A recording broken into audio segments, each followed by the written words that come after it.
paz do Senhor Jesus. É um prazer muito grande estar aqui, né, para a nossa escola dominical. E para iniciar, vamos pedir a oração pela minha irmã Ana, que está aqui do lado, está orando para iniciar a escola dominical. Amém?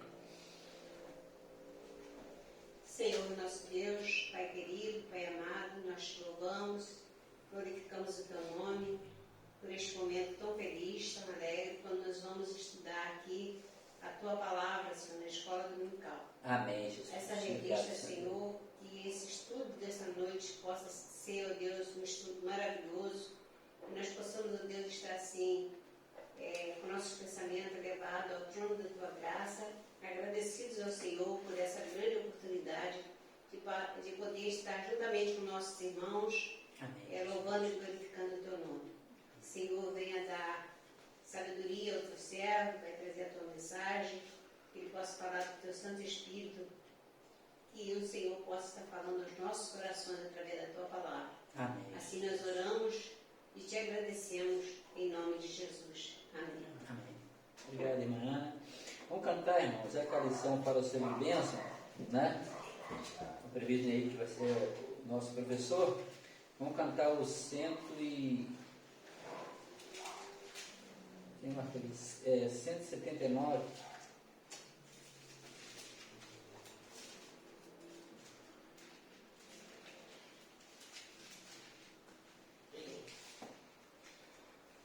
Perdoe, 379, quantas muitas bênçãos. A lição fala sobre as bênçãos, né, do novo povo de Deus, as bênçãos espirituais para o novo povo de Deus que somos nós. Então nós vamos cantar Conta Muitas Bênçãos, 379, amém?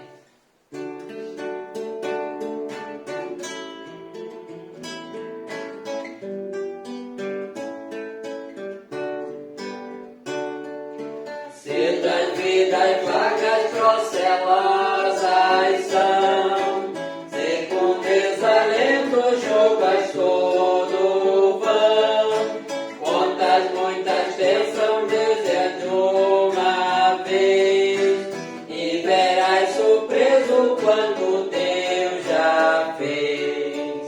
Quantas bênçãos dizes, quantas são, recebidas da divina mão, bendize-las todas de uma vez, e verás surpreso quanto Deus já fez. Tens acaso mágoa triste é teu lidar, é a pesada cruz que tem de suportar.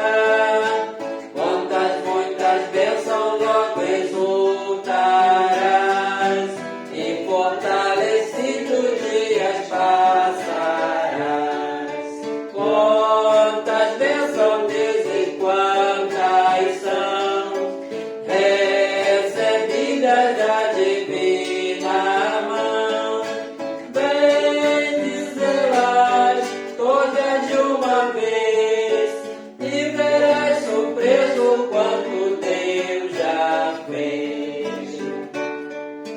Quando virem outros com seu ouro e bens, lembra que tesouro prometido tens, no cujo vem da terra poderão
ao presbítero Neif, a qual ele disse para comunicar.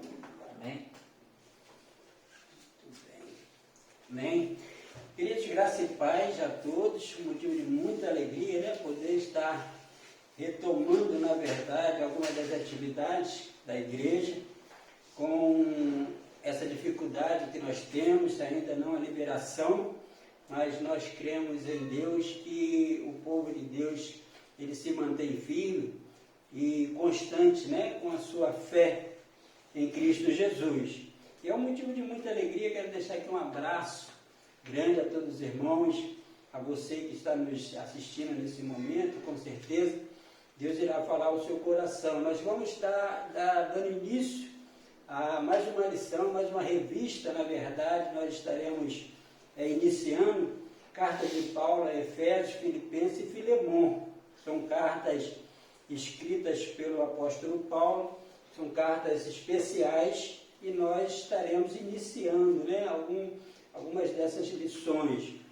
E nós louvamos a Deus por essa oportunidade de poder estar aqui compartilhando com os irmãos, com muita saudade no coração, né, mas com um desejo tremendo de muito breve a gente estar junto, para poder abraçar o irmão, poder compartilhar com os irmãos dessas lições, poder realmente sentir esse calor humano que faz muita falta para nós. Mas nós sabemos que todas as coisas cooperam para o bem daqueles que amam ao Senhor. E nós sabemos também que todas as coisas estão no controle da mão de Deus. E se nós estamos aqui, é porque nós contamos com a permissão de Deus. E se Deus está conosco, né, todas as coisas vão contribuir para que muito breve nós possamos estar retornando à casa do Senhor para rever os irmãos e poder continuar, na verdade, louvando ao nome do nosso Deus. Queridos, nós temos hoje a primeira lição, e essa primeira lição, ela vai falar muito aos nossos corações, porque o título, na verdade, é Bênçãos Espirituais para o Novo Povo de Deus. E que povo novo é esse? Realmente somos nós, povo escolhido por Deus, povo que Deus separou, que Deus amou, povo que Deus fez uma grande obra e pagou um alto preço para que nós pudéssemos fazer parte, né, desse povo que um dia há de morar nos céus com o Senhor. Então eu fico muito feliz em poder compartilhar com os irmãos dessa lição, dessa primeira lição.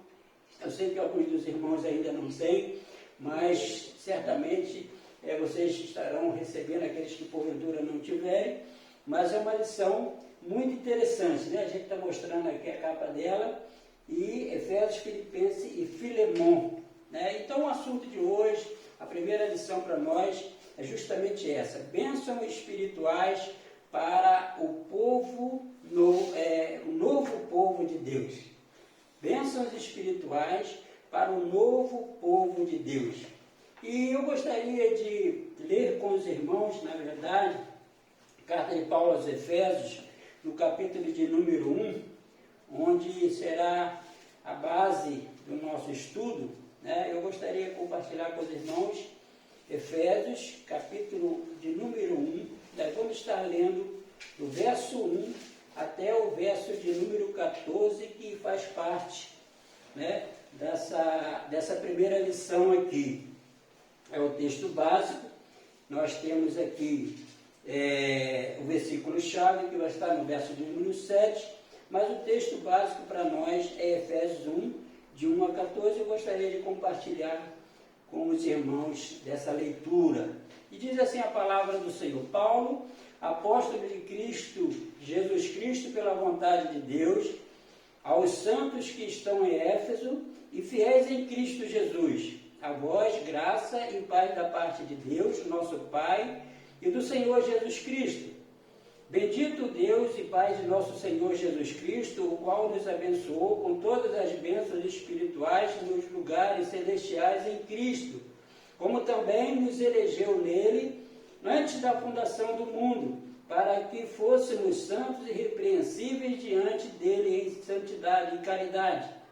E nos predestinou para filhos de adoção por Jesus Cristo, para si mesmo, segundo o beneplácito de sua vontade, para louvor e glória da sua graça, pelo qual nos fez agradáveis a si no amado, em quem temos a redenção pelo seu sangue, a remissão das ofensas, segundo as riquezas da sua graça, que ele fez abundar para conosco em toda a sabedoria e prudência, descobrindo-nos o mistério da sua vontade, segundo o seu beneplácito, que propusera em si mesmo, de tornar a congregar em Cristo todas as coisas, na dispensação da plenitude dos tempos, tanto as que estão nos céus como as que estão na terra. Nele, digo, em quem também fomos feito herança, havendo sido predestinado conforme o propósito daquele que faz todas as coisas, segundo o conselho da sua vontade, com o fim de sermos para louvor da sua glória, nós, os que primeiros esperamos em Cristo, em quem também vós estáis, depois de que ouviste a palavra da verdade, o evangelho da vossa salvação, e tendo nele também crido, foste selado com o Espírito Santo da promessa, o qual é o penhor da nossa herança, para a redenção da possessão de Deus, para louvor da sua glória. Amém? Amém. Então esse é o texto básico. E nós, irmãos, essa carta de Efésios é uma carta muito importante, uma carta escrita para Paulo, entre aquelas 4 cartas que Paulo escreveu, segundo as histórias, na sua prisão em Roma, né? Paulo escreveu 4 cartas, Efésios, Filipenses, Filemão e Colossenses. E essa carta a Efésios é uma carta muito especial, não só para aquela igreja, para aqueles irmãos daquela época, mas também para nós que somos igrejas do Senhor. Então eu gostaria de compartilhar com os irmãos, na verdade, da nossa introdução aqui, onde vai nos dizer o seguinte: a carta aos Efésios é uma das maiores, das mais ricas cartas do Novo Testamento. Ela parece uma síntese de todo o cristianismo. As doutrinas básicas de fé estão ali contidas, como veremos nas próximas lições. Ela não foi escrita em resposta a alguma circunstância específica ou controversa, como a maioria das cartas de Paulo. Efésios expressa louvor por causa da unidade dos que estão em Cristo e das bênçãos que eles recebem. Mostra-nos também como devemos viver em unidade e santidade, para que cheguemos ao pleno conhecimento do Filho de Deus e andemos como filhos da luz. Então, irmãos, para a gente, vamos dizer assim, iniciar, na verdade, para termos um pouco de conhecimento, uma base dessa carta, nós temos aqui uma visão panorâmica da carta, né?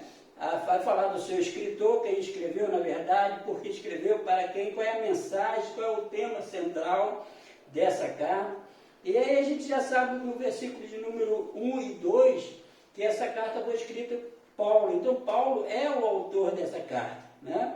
E o destinatário dessa carta, Paulo envia essa carta aos santos que vivem em Éfeso e fiéis em Cristo, como está escrito no verso de número 1 desse capítulo de número 1.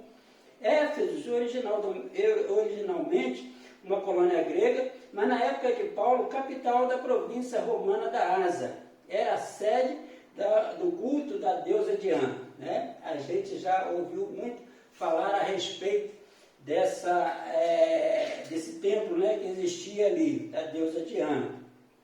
A mensagem, na verdade, de Paulo, ela é colocada dentro dessa carta com o objetivo de que essa mensagem, o que Deus fez por meio de Jesus Cristo e continua fazendo pelo seu Espírito ainda hoje, a fim de quê? A fim de edificar uma nova sociedade, ou a fim de edificar a igreja do Senhor, que somos nós, na verdade. Então a mensagem central é edificar a igreja de Cristo Jesus. E o tema central dessa carta, que é a nova sociedade, a igreja, Efésio é pura eclesiologia, ou seja, é uma carta destinada em especial para a igreja de Cristo Jesus. Onde foi escrita e a data que foi escrita, Paulo certamente, né, Ele escreveu muitas cartas, mas provavelmente em prisão domiciliar. Paulo estava preso em Roma, mais ou menos entre os anos de 61 a 63 depois de Cristo. E John Stott, um dos comentaristas muito citado nessa revista, ele faz aqui, ele nos dá algumas informações muito importantes e faz assim um esboço geral dessa carta. É uma proposta feita por ele, na verdade. E ele dá alguns tópicos muito interessantes, pegando do capítulo 1 até o capítulo de número 6 de Efésios, que é o complemento, é o último versículo, o último capítulo da carta. E ele então divide da seguinte maneira. Fala da introdução no verso de número 1, e o 2. No capítulo 1, 3 e o 2 até o 10, ele vai falar a respeito da nova vida que Deus nos deu em Cristo. Do capítulo 2, 11 até o 3, 21, ele vai falar da nova sociedade que Deus criou mediante Cristo. Do capítulo 4, 1 até o 5, 21, ele vai falar os novos padrões que Deus espera da nova sociedade, de nós, na verdade. E fechando, do capítulo 5, 22 até o 6, 24, ele vai falar dos novos relacionamentos. Vai falar do relacionamento marido e mulher, pais e filhos, senhores e servos, principado e potestades. Então essa carta é uma combinação de doutrina cristã, como dever cristão, e também é a demonstração do que Deus fez por intermédio de Cristo. E o que devemos fazer com a consequência disso? Possivelmente, durante esse mesmo período, Paulo escreveu Filipenses, Colossenses e Filemão. Por isso, essas 4 cartas são chamadas as cartas da prisão, ou seja, porque Paulo estava preso. E fechando aqui esse panorama, essa visão panorâmica dessa carta, o autor nos traz aqui, no versículo de número 2 ainda, do capítulo 1, a saudação de Paulo. Então Paulo escreveu, onde ele estava, e agora a sua saudação, que é uma saudação muito conhecida, ou seja, em todas as cartas de Paulo, ele usa essas expressões.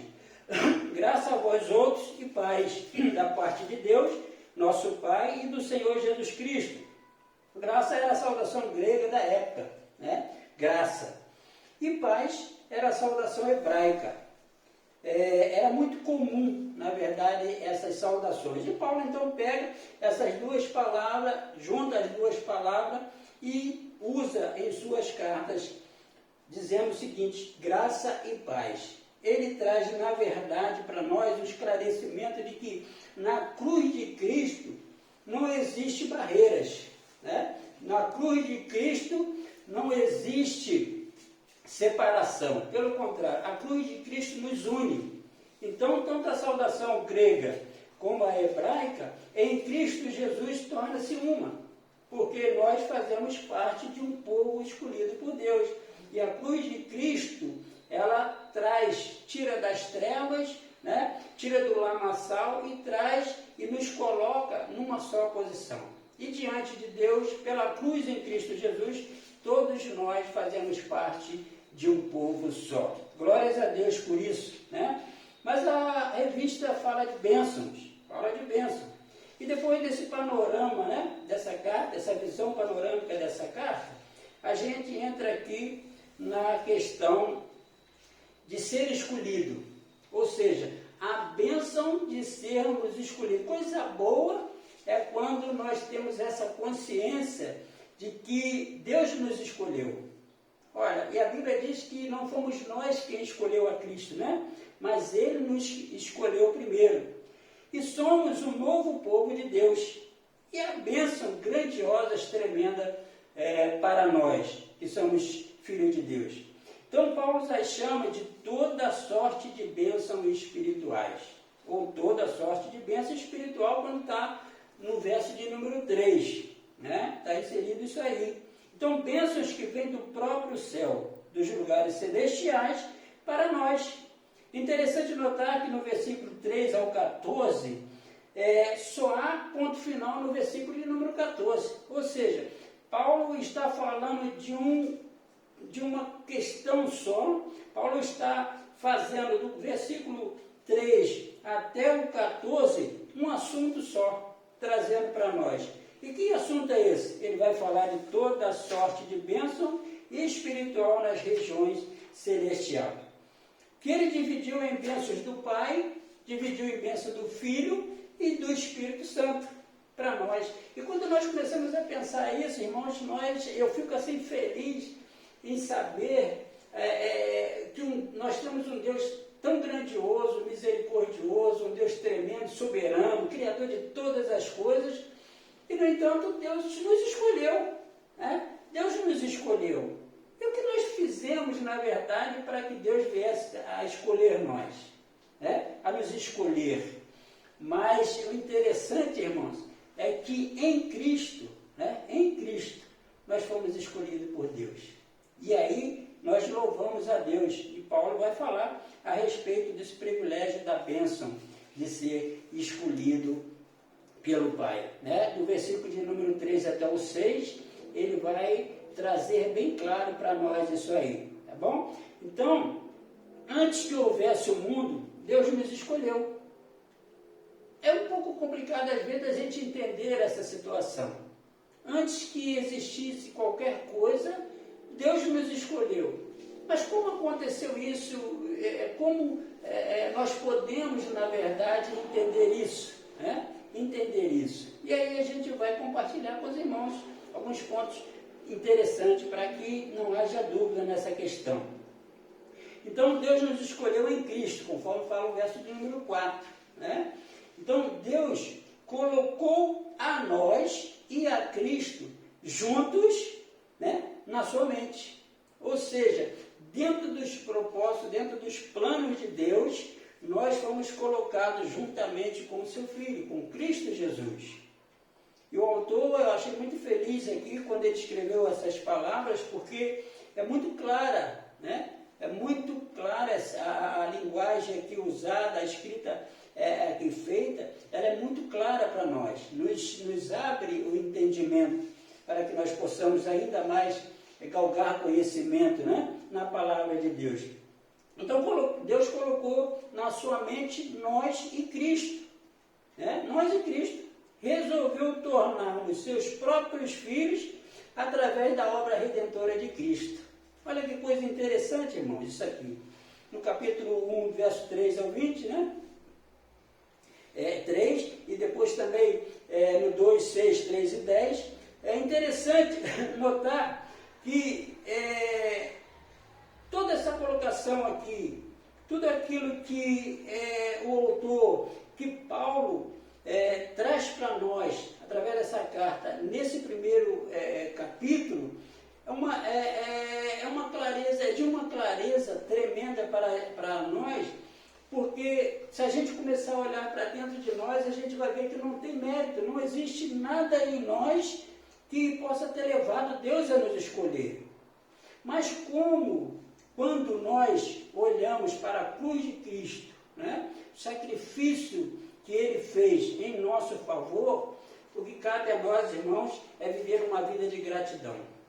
É viver uma vida pautada dentro de gratidão, porque não merecíamos e Cristo foi levado à cruz por nossa causa. E Deus nos fez seus filhos em Cristo Jesus. E isso é muito interessante, né? Isso é muito interessante. Então, Deus colocou a nós e a Cristo junto na sua mente. Resolveu tornar-nos seus próprios filhos através da obra redentora de Cristo. Escolheu-nos, nos predestinou. São expressões-chave da doutrina da eleição, né? São expressões-chave. É um ato misericordioso e soberano de Deus de escolher pecadores para serem salvos em Cristo Jesus. A iniciativa é toda de Deus, é como eu falei. Nós não fizemos nada partiu de nós. Na verdade, toda iniciativa foi de Deus. Foi Deus que nos criou, foi Deus que nos formou, foi Deus que nos escolheu, foi Deus que nos capacita, foi Deus que nos fez seus filhos, através da eleição, da adoção. Foi tudo feito por Deus, né? E nós louvamos a Deus por isso. É pena que o mundo, né, muitas das pessoas não reconhecem, na verdade, isso. A obra de Deus, o que Deus fez pela humanidade. Infelizmente, acontece. Às vezes nós pregamos e as pessoas nem sempre dão ouvido, né, para reconhecer, na verdade, o que Deus fez. Não entende a obra grande que Deus fez em nosso benefício. E o autor continua dizendo aqui, né, que Ele nos escolheu, Ele nos predestinou, Ele nos concedeu isso de que forma? Gratuitamente. O que eu fiz para merecer? Quanto eu paguei para isso? Nada. A obra já foi paga por Cristo Jesus, né? Graças a Deus por isso. Então nós fomos eleitos por Deus. E a eleição é um mistério.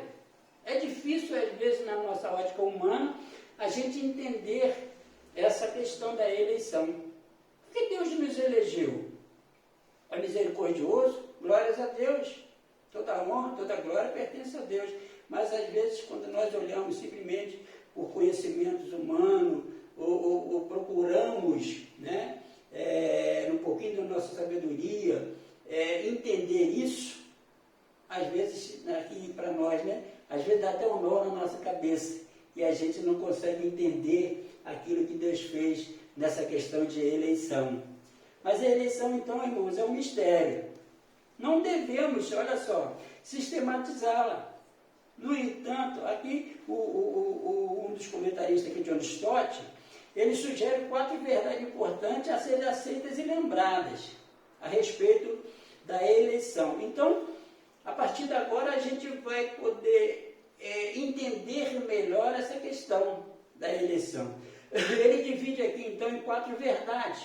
Qual é a verdade? Uma revelação divina. Fala também do incentivo à santidade, do estímulo à humildade e, depois de tudo isso, o resultado vem, que é o resultado de sermos adotados por Deus. Então, a questão da revelação divina, a doutrina da eleição, é uma revelação divina e não uma escolha, não simplesmente, né, ou não uma especulação humana.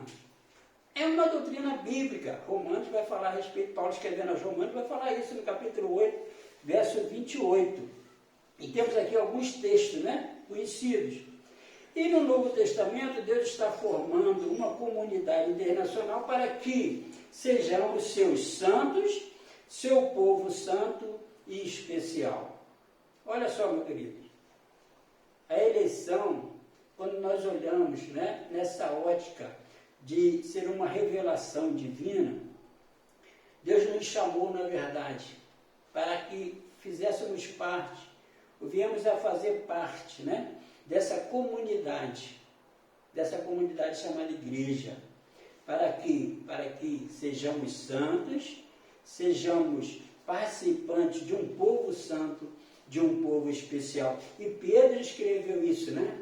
Pedro vai dizer lá, no capítulo 2, vós sois raça eleita, sacerdócio real, nação santa, povo de propriedade exclusiva de Deus. Para quê? Para anunciar as obras das suas mãos, para anunciar o Evangelho, para anunciar a grandeza de Deus, né? Somos os portadores das boas novas, na verdade. Somos aqueles que Deus nos escolheu para levar aquilo que de melhor o ser humano pode ouvir, que é a palavra, que é o Evangelho de Deus para a salvação de muitos. Em segundo lugar, essa eleição, né? A doutrina da eleição é um incentivo à santidade. É um incentivo à santidade e não uma desculpa para o pecado. Deus nos escolheu em Cristo, né? Para quê? Para sermos santos e irrepreensíveis perante Ele. Longe de estimular o pecado, a doutrina da eleição proíbe e nos impõe a necessidade de vida santa. Em última análise, a única evidência da eleição para nós é o quê? É uma vida santa, uma vida santificada em Cristo Jesus. E isso, irmãos, tem um preço. Isso nos traz uma responsabilidade muito grande, né? De sermos representantes de Deus, de sermos santos em Cristo Jesus. Então, incentiva, na verdade, essa doutrina da eleição, incentiva a santidade. E a evidência maior da Igreja de Deus, de demonstrar, né? De demonstrar a obra de Cristo, é fazendo o quê? É tendo uma vida santa diante de Deus. Para que o mundo olhe para dentro da igreja, olhe para a igreja que somos nós e veja algo diferente. Veio uma alma redentora de Cristo, uma coisa de transformação na vida do ser humano. Em terceiro lugar, né, a doutrina da eleição também é um estímulo à humildade. Não um motivo para orgulho. Deus não escolheu Israel por ser um povo mais importante que os outros, mas porque o amava. Deus não me escolheu, não te escolheu porque você é mais importante ou que você tem um poder aquisitivo maior, mas Deus nos escolheu porque Ele nos ama. Né? E esse amor nos constrange. Né? Isso é muito interessante para nós. Então, esse estímulo à humildade, né? É por essa razão Ele nos escolheu em Cristo antes da fundação do mundo, ou seja, antes que eu olhasse para dentro de mim e pudesse falar assim, não, Deus escolheu porque eu sou bonzinho. Quanta gente por aí, né, diz que é bonzinho. Eu sou bonzinho, eu sou bonzinho, eu sou bonzinho, não sei o que eu não sou bonzinho, mas nada disso tem valor diante de Deus, né? Porque não foi nossa a iniciativa. A iniciativa foi de Cristo, não tem qualquer mérito, né? Conforme o autor mesmo aqui escreve para nós, antes que pudéssemos alegar que temos qualquer mérito, né? Antes até mesmo disso, a eleição de Deus é livre, abate, aniquila todo merecimento, todas as obras e todas as virtudes humanas. Então, irmãos, quando nós entendemos isso, né? Nós entendemos que a doutrina da eleição é um estímulo a viver uma vida humilde diante do Senhor. Fazemos como João falou, né? Que diminua eu e que ele venha crescer, né, no meio da sua igreja. E diante de todas essas situações, então nós chegamos a um resultado. Né? E qual resultado esse? É que nós fomos adotados pelo Senhor. E aí, no versículo de número 5, vai nos falar a respeito da doutrina da eleição, tem como resultado a adoção. Na eleição, Deus pretende adotar-nos e nos fazer filhos e filhas de sua família. Aí o autor bota uma exclamação aqui, que privilégio, na verdade, nós temos, né? De sermos chamados filhos de Deus. É um privilégio tremendo, irmãos. Mas filiação também subentende responsabilidade. Não basta somente, irmãos, entendermos que nós fomos chamados, eleitos, né, adotados por Deus, mas tudo isso traz na nossa mente uma grande responsabilidade. Afinal de contas, somos representantes de Deus aqui na Terra. E isso é uma responsabilidade tremenda. Por isso o apóstolo vai chamar a nossa atenção para que sejamos santos, diferentes, separados do mundo. Né? A palavra de Deus é muito clara a respeito disso. Então essa responsabilidade cabe a mim, cabe a você, né? de fazermos a diferença em Cristo Jesus. Então o Pai Celestial nos disciplina a fim de sermos participantes da sua santidade.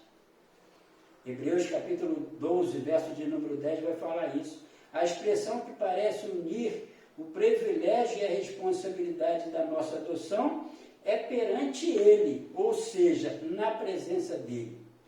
Viver consciente de que estamos na presença do nosso Pai é privilégio, como também desafio constante de agradar a Ele.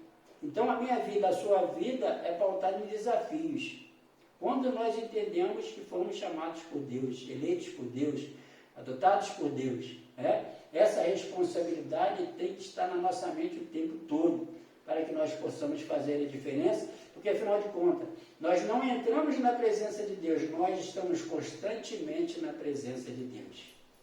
Então, essa responsabilidade é grande, irmãos, e nós precisamos valorizar isso. Logo, a verdade da eleição divina deve nos levar à justiça, não ao pecado. E uma sincera gratidão em espírito de adoração, não ao orgulho. Em consequência, devemos ser santos e irrepreensíveis perante Ele. E para que isso? Para viver, segundo Paulo escreveu, no verso de número 6, para o louvor da glória da sua graça. Quando nós entendemos isso, quando nós entendemos isso, a responsabilidade aumenta ainda mais. E aqui em terceiro lugar, irmãos, terceiro ponto aqui da nossa revista, a gente vai falar um pouquinho da bênção de ser redimido pelo Filho. Nos primeiros 14 versículos da carta aos Efésios, Jesus é mencionado pelo nome ou pelo título.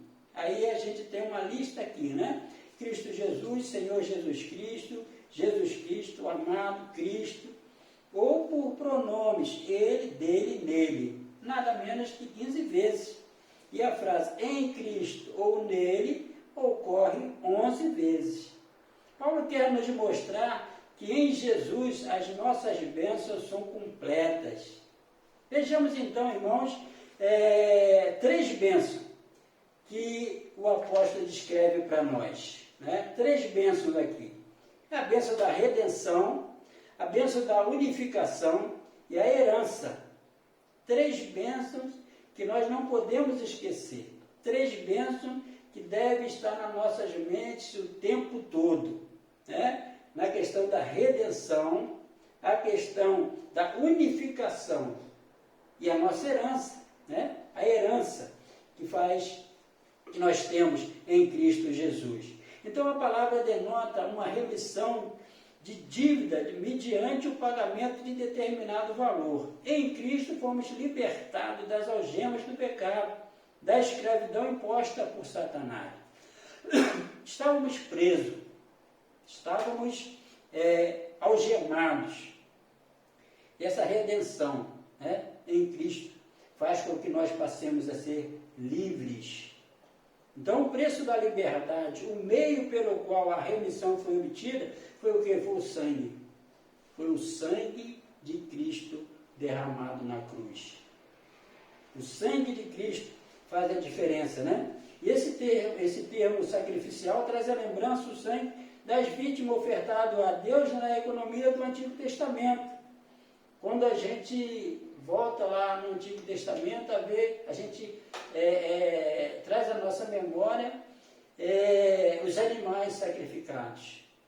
Levava-se os animais, sacrificava os animais, o sangue era derramado e através de tudo aquilo, daquela oferta feita a Deus, os pecados eram perdoados do povo. Mas tinha que ter uma única pessoa para fazer isso, Mas quando Cristo veio, derramou o seu sangue na cruz do Calvário, essa barreira acabou, glórias a Deus, porque hoje nós somos livres para poder falar com Deus, prestar o nosso culto. Nós fomos libertos dessas algemas, nós fomos tirados da escravidão de Satanás para sermos um povo livre perante o Senhor. Então o preço dessa liberdade foi o sangue de Cristo, Sangue de Cristo Jesus. E aqui a palavra representa a morte de Cristo como sacrifício pelo pecado e é uma advertência a nós, a propósito do elevadíssimo preço que Deus pagou pela nossa redenção. A ideia de redenção, Paulo acrescenta a remissão dos pecados. Isso tem o sentido de afastar de nós as transgressões. Paulo quer ensinar que o perdão é o centro da nossa redenção. A redenção e a remissão caminham juntos. E Isso é muito interessante. Isso é um privilégio de quem foi feito filho de Deus. São bênçãos derramadas abundantemente, segundo a riqueza da sua graça, não segundo o mérito de humanos ou de homens, como nós já falamos aqui. Mas quem pode medir a riqueza da graça de Deus? Será que o nosso pensamento é capaz de imaginar a riqueza da graça de Deus, o tamanho, a imensidade da graça de Deus para com o ser humano? A nossa mente é muito pequena, na verdade. Nós não conseguimos nem chegar perto, vamos dizer assim, né, da grandeza de Deus para conosco. Né? Isso aí é um privilégio muito grande. Todas essas coisas são privilégios, mas tudo isso aqui são bênçãos nas nossas vidas. Então, mais uma das bênçãos de ser redimido pelo Filho é a unificação. No verso de número 9 e 10, o propósito de Deus é o de esclarecer, de estabelecer uma nova ordem, uma nova criação na qual todos confessem que Cristo é o cabeça. A palavra de Deus vai dizer que um dia todo joelho se dobrará e toda língua confessará que Jesus Cristo é o Senhor. E eu e você, independente de religião, crença, credo, não importa, todo joelho se dobrará e toda língua confessará que Jesus Cristo é o Senhor. Então, nessa unificação, nela não haverá distinção nem entre raça, nem entre gêneros. Não significa que todas as pessoas serão salvas. Isso aí é universalismo, né? Mas que o universo de Deus, no qual o pecado introduziu a desordem e a confusão, será restaurado a sua primitiva harmonia e unidade sob a supremacia de Jesus Cristo. Isso é muito bom. Então a expressão em Efésios 1:10 de fazer convergir nele, no grego, né, é uma só palavra, é um só verbo, na verdade. É anake falaion, né? Diz alguma coisa. Esse acento aí, esse acentozinho em cima do último aí, não sei bem ao certo, mas tem uma mudança de letra, né? Eu não sei se no lugar do O aí entra um E, alguma coisa parecida assim. Que literalmente o que importa para nós é isso aqui. O que significa? Significa que debaixo de um só cabeça. Ou seja, essa expressão de fazer convergir nele significa que estará todos debaixo de um só cabeça, que é Cristo, né? E aí eu achei interessante, irmãos, essa colocação dessa nova versão aqui, bem mais clara, né? Bem mais simples de ser entendido esse versículo aqui. Olha só o que diz essa nova versão aqui para nós. Esse plano é unir no tempo certo, debaixo da autoridade de Cristo, o que existe no céu e na terra. Olha só como é que ficou fácil da gente entender. Bem simplificado aqui nessa tradução, né? Bem claro para nós aqui. Esse plano é unir no tempo certo, debaixo da autoridade de Cristo, tudo que existe no céu e na terra. Ou seja, tudo que está lá em cima, através dessa unificação, será ligado, será colocado no mesmo patamar. Nós estaremos junto com aqueles que estão lá em cima, com os anjos, com Deus, com Cristo no trono. Nós estaremos juntos, viveremos eternamente juntos, né? Nessa unificação. Então, nessa unificação, do verso de número 9 e 10, nós entendemos isso, que será unido, né? Não vai ter a separação mais. Por isso concordamos, né? Eu concordo, aqui eu até afirmo, o autor escreveu, mas eu também concordo, com Oscar Cullmann, né? Que escreveu: a igreja é o centro, o ponto central de onde Cristo exerce sua soberania invisível sobre a totalidade inteira. Então, irmãos, Cristo é o cabeça, Ele é o soberano, é aquele que tem o controle de todas as coisas na mão. Nós estamos vivendo essa pandemia, mas o mundo está no controle de Deus. Nós não entendemos muitas coisas, mas Deus está no controle. Às vezes nós entendemos isso ou entendemos aquilo. O que nós temos que entender é que nós fomos chamados por Deus para viver uma vida de santidade. E essa santidade nos leva a crer, né, que somos separados por Deus. Então, que a pandemia esteja acontecendo no mundo, mas as mãos de Deus estão sobre nós. Como filhos, o Pai toma conta. E o que nós temos que fazer? É confiar nele. Simplesmente assim, confiar no Senhor, porque Ele está no controle de todas as coisas. Então, vendo essa perfeição de futuro, devemos ser estimulados a vir aqui, a viver aqui, como se já estivéssemos lá. Olha que coisa interessante isso aí, eu achei muito interessante isso aqui, irmão. Já pensou, a gente está caminhando aqui nas ruas, né?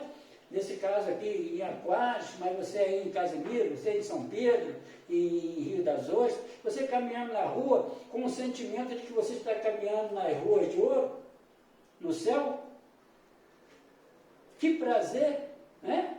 Então o autor aqui nos chama a atenção a viver dessa forma. Viver aqui hoje, mas como já estivéssemos vivendo, ou seja, viver em alegria. Viver consciente de que fomos chamados por Deus, que estamos trilhando por Deus, estamos no caminho de Deus, estamos fazendo a vontade de Deus, estamos vivendo como igreja,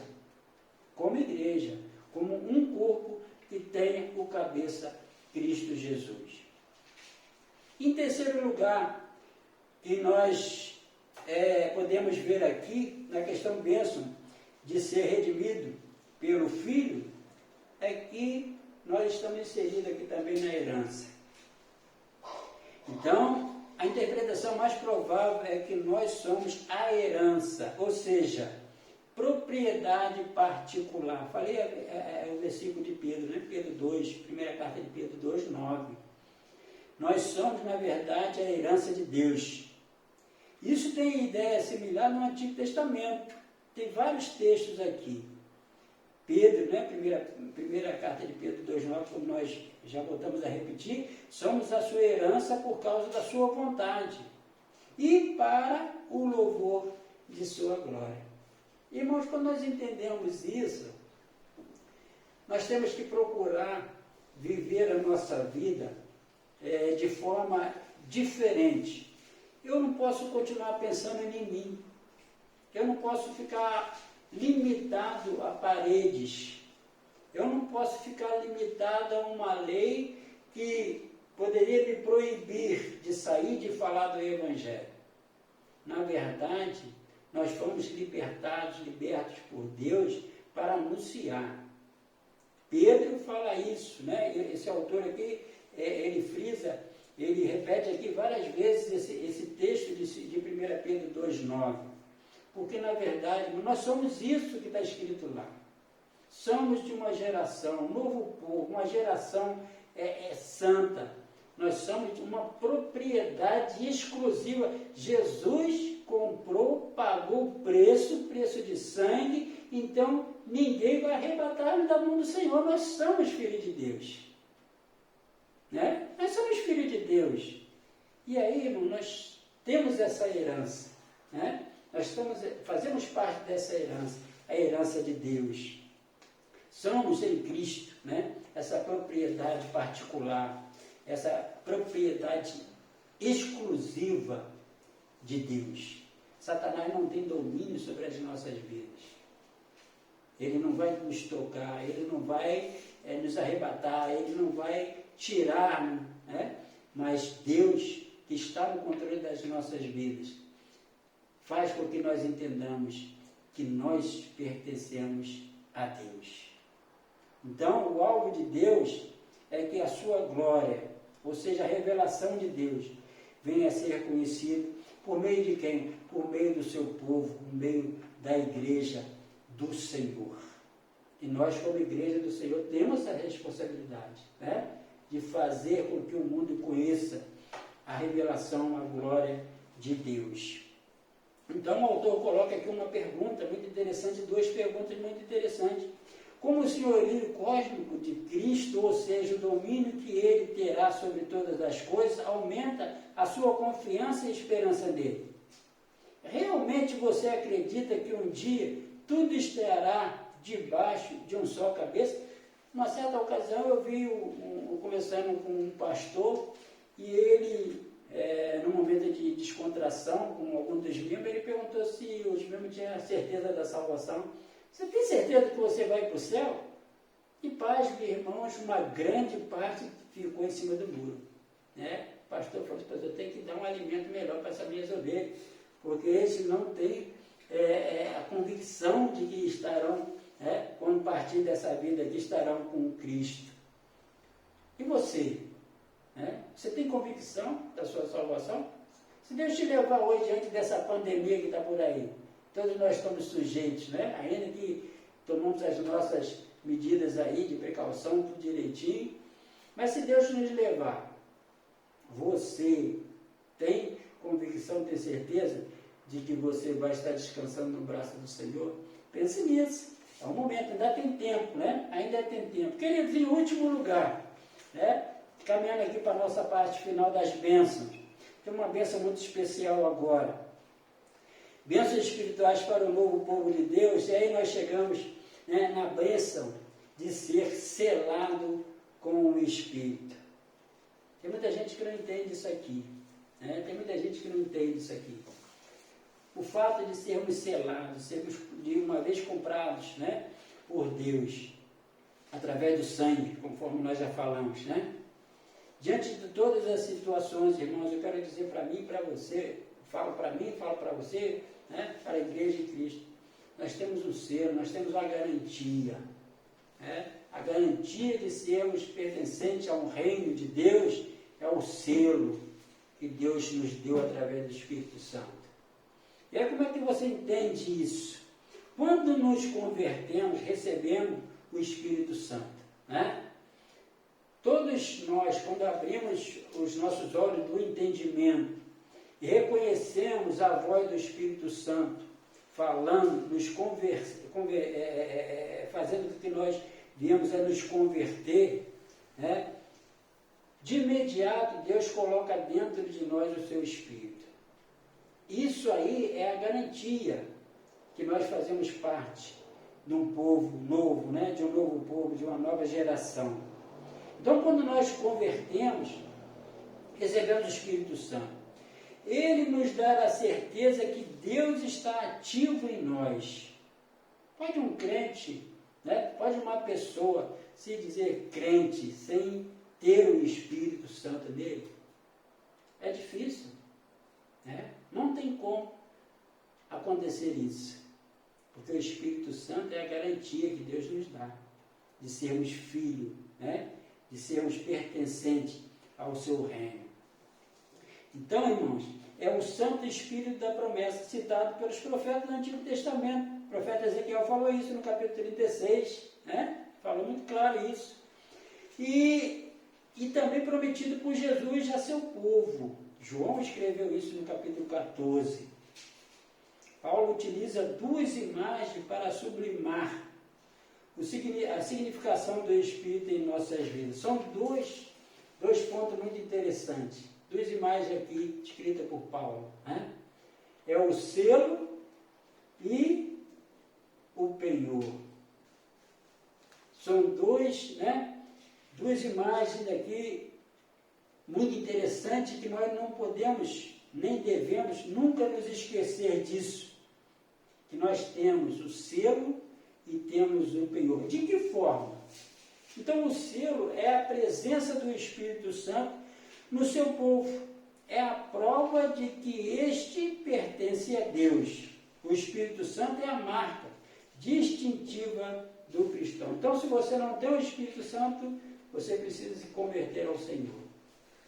Você precisa abrir seu coração, você precisa abrir seu ouvido para dar a voz, para ouvir a voz do Espírito Santo, para que ele faça a mudança na sua vida e habite no seu ser.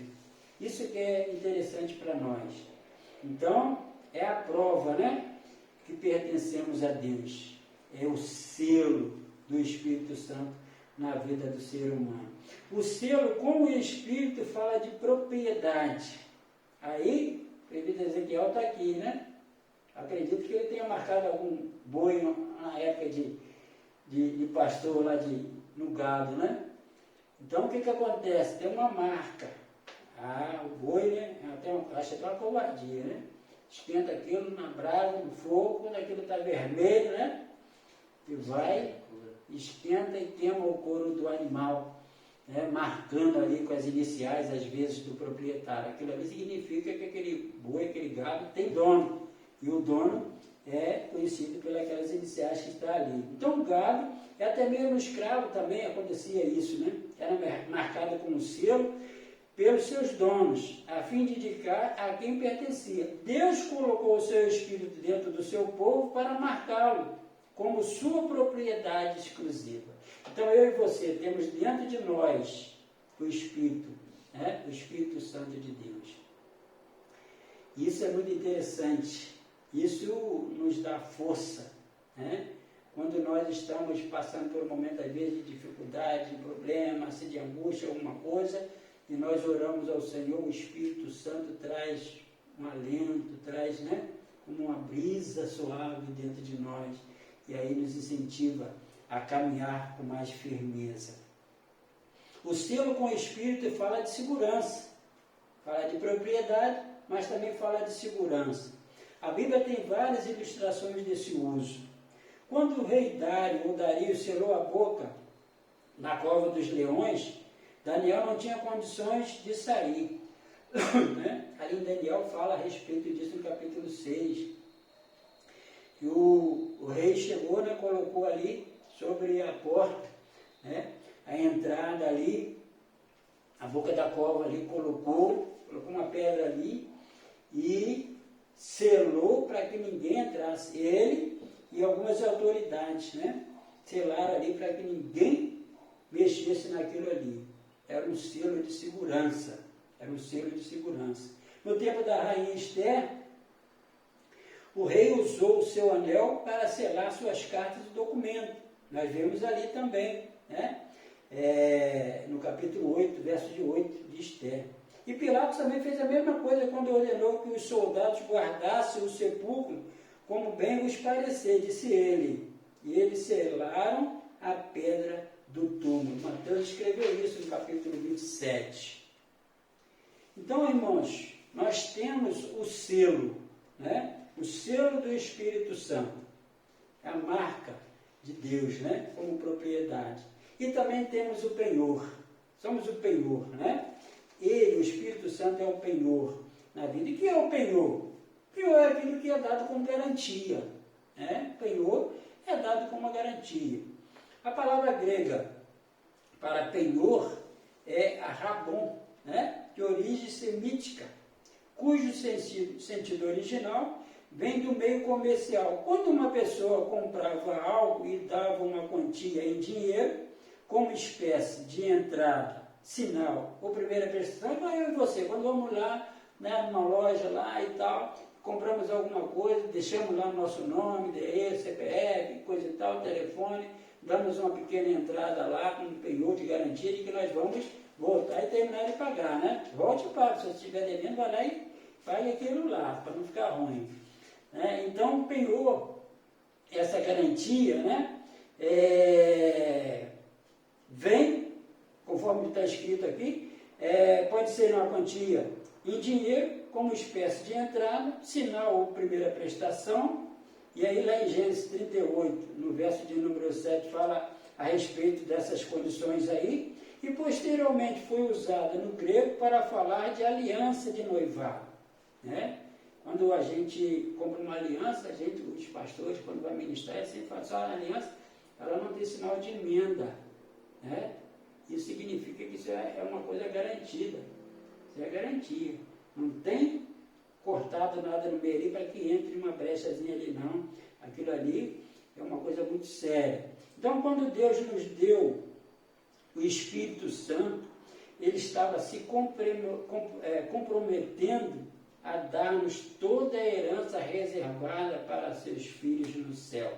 Ou seja, nós temos que ter o selo, né, do Espírito Santo em nossas vidas, e nós precisamos entender que o Espírito Santo é o penhor é a garantia de que a herança de Cristo pertence à sua igreja. Então nós estamos inseridos dentro desse contexto de igreja do Senhor, de um novo povo, de uma geração eleita, de sermos sacerdócio real, de fazer parte de uma nação santa, que temos o penhor. Esse penhor, o Espírito Santo, é a garantia de que um dia nós estaremos junto com Deus. E isso é um privilégio. Isso é uma bênção sem medida para as nossas vidas, para a Igreja de Cristo. Eu gostaria de fechar aqui, irmão, concluindo, Efésios para hoje. Aqui há uma pergunta, uma pergunta para mim e para você. Por que toda pessoa que diz estar em Cristo deve ter essa segurança que o Espírito Santo oferece? Uma pergunta para mim e para você. Por que toda pessoa que diz estar em Cristo deve ter essa segurança que o Espírito Santo oferece? Nós temos que estar seguros que nós fomos comprados pelo sangue de Cristo Jesus e que a eleição em Cristo nos tornou filhos de Deus, filhos de Deus, e como garantia Ele nos deu o seu Espírito. Deus pagou o preço por cada um de nós, e a garantia de que eu e você pertencemos, temos direito à herança no céu. Essa garantia é o Espírito Santo, é o selo, é o penhor da vida da igreja. Então, meu querido, aqui Stott resume Efésios 1, do verso 13 até o 14, afirmando que 3 pensamentos estão presentes nisso aí. Em primeiro lugar, de eternidade a eternidade. De eternidade a eternidade. Deus opera todas as coisas de acordo com o seu plano perfeito, o que inclui toda a história, todos os homens e tudo o que existe nos céus e na terra. Em segundo lugar, todo propósito é cumprido em Cristo, o que significa que cada bênção é concedida aos homens que estão em Cristo. Tudo foi feito, é feito e será feito. Para quê? Para o louvor da sua glória. Então, tudo o que acontece na igreja, precisamos entender que é para o louvor da glória de Deus. Amém, queridos? Que Deus nos abençoe nessa primeira lição. Nessa primeira lição, bênçãos espirituais para o novo povo. Eu vou estar voltando a palavra ao presbítero Ezequiel aqui para o encerramento dessa escola. E no próximo domingo, estaremos estudando a respeito da oração para iluminação e conhecimento. Amém? Presbítero Ezequiel, obrigado aí. Glória a Deus, essa palavra abençoada para o Ney. O Valmir ministrou muito bem essa lição da escola dominical. É um assunto que me chamou a atenção sobre esse selo do Espírito Santo. Ele até comentou que realmente eu fui pastor de gado, e meu pai que será, minha irmã marcava aquela selo. Só que esse selo aqui, esse selo do Espírito Santo, tem muita gente confundindo as coisas. Tem gente que pensa que ser batizado pelo Espírito Santo é falar em línguas, falar em mistério, que é completamente diferente, é o dom que Deus dá, e sendo assim, esse é ainda o menor dos dons. Jesus falou que pelos frutos vos conhecereis. Tem muita gente que está enganada na igreja, diz que é convertido, mas não é convertido, é convencido. Porque se é pelos frutos, quando a pessoa convence que a pessoa é realmente convertido, ele vai dar um fruto maravilhoso, que é o Espírito Santo de Deus, e ele que nos ilumina, que nos mostra o caminho que devemos seguir. Louvado seja Deus pela lição, pelo presbítero Ney, que foi maravilhosamente expressivo no que ele falou. Nessa lição, ele nos trouxe o primeiro comentário para essas cartas maravilhosas de Paulo aos Efésios.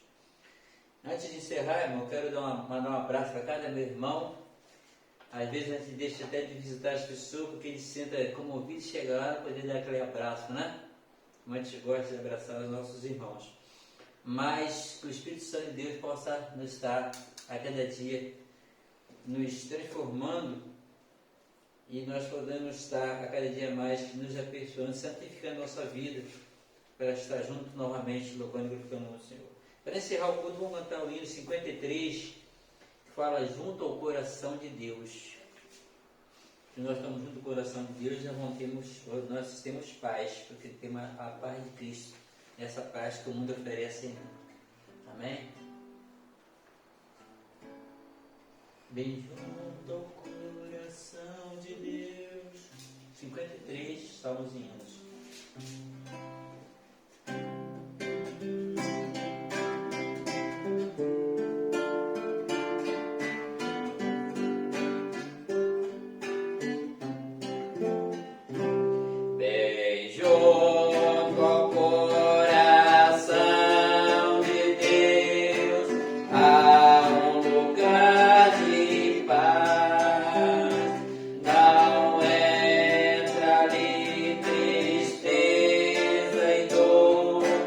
Name.